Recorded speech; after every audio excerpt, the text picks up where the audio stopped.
જે રીતે સીટો બંનેની અત્યારે હાલ જે છે કે આપણે જોઈ રહ્યા છીએ કે ભારતીય જનતા પાર્ટી 40 ઉપર છે, જે અત્યારે 44 હતી અને જે 40 ઉપર આવી છે, અને જે 27 હતી એ અત્યારે 30 ઉપર આવી રહી છે. એટલે હજુ તો કાંટાની ટક્કર જે છે એ કહી શકીએ, જે રીતે આપણે ગુજરાતના ઇલેક્શનમાં વાવ-થરાદની અંદર થયું હતું કે છેલ્લા બૂથ ખોલ્યા હતા, ત્યાં ક્યાંક કોંગ્રેસ આગળ ચાલી રહ્યું હતું અને ભારતીય જનતા પાર્ટીની જીત થઈ ગઈ હતી.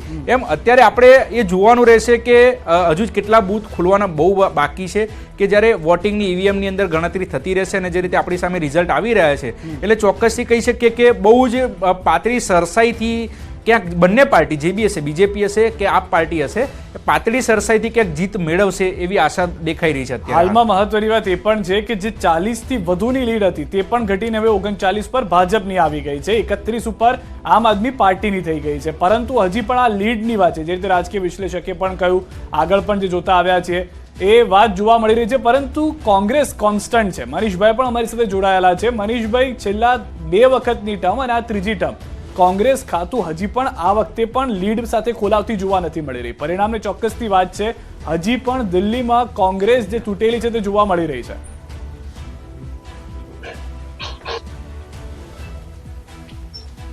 સિદ્ધાર્થભાઈ, તમારી બે બાબત એટલા માટે અલગ અલગ છે કે કોંગ્રેસ પક્ષને એની અપેક્ષાથી તદ્દન વિપરીત પરિણામ મળ્યા છે. કોંગ્રેસ પક્ષે લાંબા સમય પછી એવું સ્વીકાર કર્યું છું કે ગુજરાતની સામેની જગ્યાએ જ્યારે દિલ્હીની અંદર વાત આવી ત્યારે 15 વર્ષનું શિલાજીનો વિકાસની રાજનીતિ હતી. દિલ્હીના તમામ ડેવલપમેન્ટ પ્રોજેક્ટ માનનીય શીલા દીક્ષિતજીના સમયમાં શરૂ થયા હતા. પણ દિલ્હીની અંદર જે રીતે કોંગ્રેસના અમારી ક્યાંક ને ક્યાંક સંગઠનની નબળાઈ, ક્યાંક ને ક્યાંક અમારી જે વાત, અમારી વિકાસની વાત, જે 15 વર્ષમાં કોંગ્રેસે કરેલા કામો, શિલાજીએ દિલ્હીના ડેવલપમેન્ટ માટે મૂકેલા પ્રોજેક્ટો અને કોંગ્રેસની સરકારે દિલ્હીના નાગરિકોને આપેલી સુવિધાઓ, એ વાતને અમે લોકો સુધી પહોંચાડવામાં અમે ક્યાંક ને ક્યાંક ઉણા ઉતર્યા છીએ અને એના પરિણામમાં પણ જોવા મજબૂતાઈથી અમે લોકો સાથે મળીને લડ્યા ચૂંટણીઓ.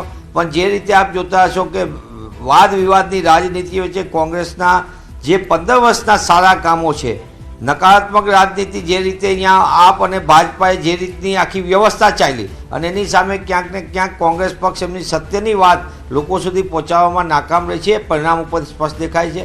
અમારા માટે પણ એટલા માટે આ ચિંતાનો વિષય છે અને આખી વાતને અમારી માટે એ મૂલ્યાંકનનો પણ વિષય છે કે અમે લાંબા સમયથી દિલ્હીની જનતા માટે જે શાસન શિલાજીનું હતું એ ફરીથી લાવવા માટે અમે ક્યાંક ને ક્યાંક ઉણા ઉતર્યા છીએ.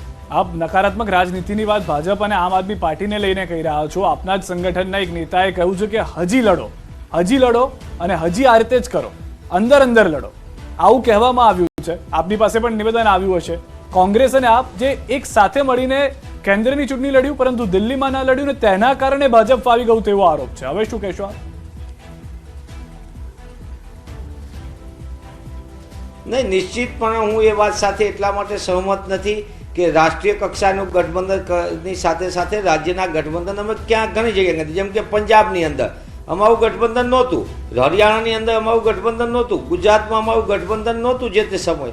તો એના કારણે એમ ન કહી શકાય કોઈ પરિણામના આધારે કોઈ થિયરી એક જગ્યાએ ચાલે એવી નથી હોતી. પણ જ્યાં ત્રિસ્તરીય 3 પક્ષીય જ્યારે લડાઈની વાત આવે ત્યાં અમે અમારી વાતને પહોંચાડવામાં મતદારો સુધી ક્યાંક ઉણા ઉતર્યા છીએ. મતદારોએ જે યંગ વોટર્સ છે, જે અમુક લોકો જે જુદી રીતની પદ્ધતિથી મતદાનમાં કરે છે, આપે જોયું છે કે દિલ્હીની અંદર કઈ રીતની રાજનીતિ થઈ, કઈ રીતે મતોના ખરજ નહોતી. હું અત્યારે હાર થઈ છે આપ કહી રહ્યા છો મયંકભાઈ, પછી જવાબ પણ લઈ લઈએ. મયંકભાઈ, જે રીતના કહેવામાં આવ્યું કે નકારાત્મક રાજનીતિ થઈ અને તેના કારણે ભાજપની જીત થઈ છે, આપના તરફથી પણ જવાબ આપવા માંગો છો મયંકભાઈ? કોંગ્રેસ અને આમ આદમી પાર્ટી એ ઇન્ડિયા ગઠબંધનના ભાગીદારો છે. કહેવા માટે ભાગીદારો છે, બાકી બધા એકબીજાની સામે જ લડે છે. અમે દિલ્હીની અંદર એનડીએના અમારા ઉમેદવારો લડ્યા તો ભારતીય જનતા પાર્ટીએ અન્ય પાર્ટીના કાર્યકર્તાઓને પણ ટિકિટો આપી છે. એટલે મારું તારામાં મારો ભાગ, આ પ્રકારની રાજનીતિ કોંગ્રેસ અને ઇન્ડી ગઠબંધનને જે પ્રજાએ નકાર્યું છે. હરિયાણામાં તો આમ આદમી પાર્ટી અલગ લડશે, પંજાબમાં તો આમ આદમી પાર્ટીને કોંગ્રેસ અલગ લડશે, દિલ્હીમાં તો અમે અલગ. તો ભાઈ તમારું ગઠબંધન કેવું છે?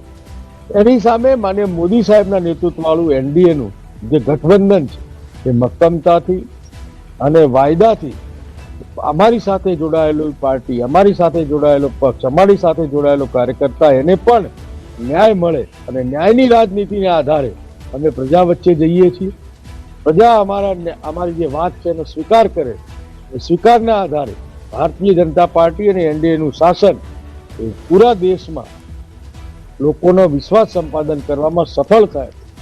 કોંગ્રેસ ગુજરાતમાં આમ આદમી પાર્ટીને સામસામે લડે છે, દિલ્હીમાં પણ મેં કહ્યું કોઈ એમ અલગ અલગ લડે. એટલે કોંગ્રેસની કોઈ નેતા નથી, નિયત નથી, કોઈ રીતિ નથી, કોઈ વ્યવહાર નથી અને ત્યાં કોઈ નેતૃત્વ પણ નથી.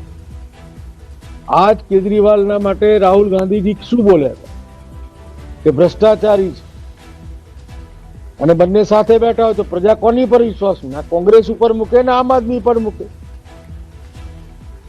ભારતીય જનતા પાર્ટી કેવી પાર્ટી છે કે જે કહે છે કરે છે ને, માને મોદી સાહેબનું જે નેતૃત્વ છે એ કહે છે કરે છે, એટલે પ્રજાની આજે દિલ્હીની પ્રજાએ ભારતીય જનતા પાર્ટી પર બહુ મોટો વિશ્વાસ મૂક્યો છે. આપના માધ્યમથી ફરીથી એમનો આભાર માનું. જી આભાર મયંકભાઈ, આપ અમારી સાથે જોડાયેલા. મનીષભાઈ, આપની પાસે જવા માંગુ છું. મનીષભાઈ, નેતૃત્વનો મુદ્દો વારંવાર ઉઠતો આવ્યો છે અને એ સવાલના કારણે આપને સામનો પણ કરવો પડી રહ્યો છે, નુકસાન પણ મનીષભાઈ થઈ રહ્યું છે.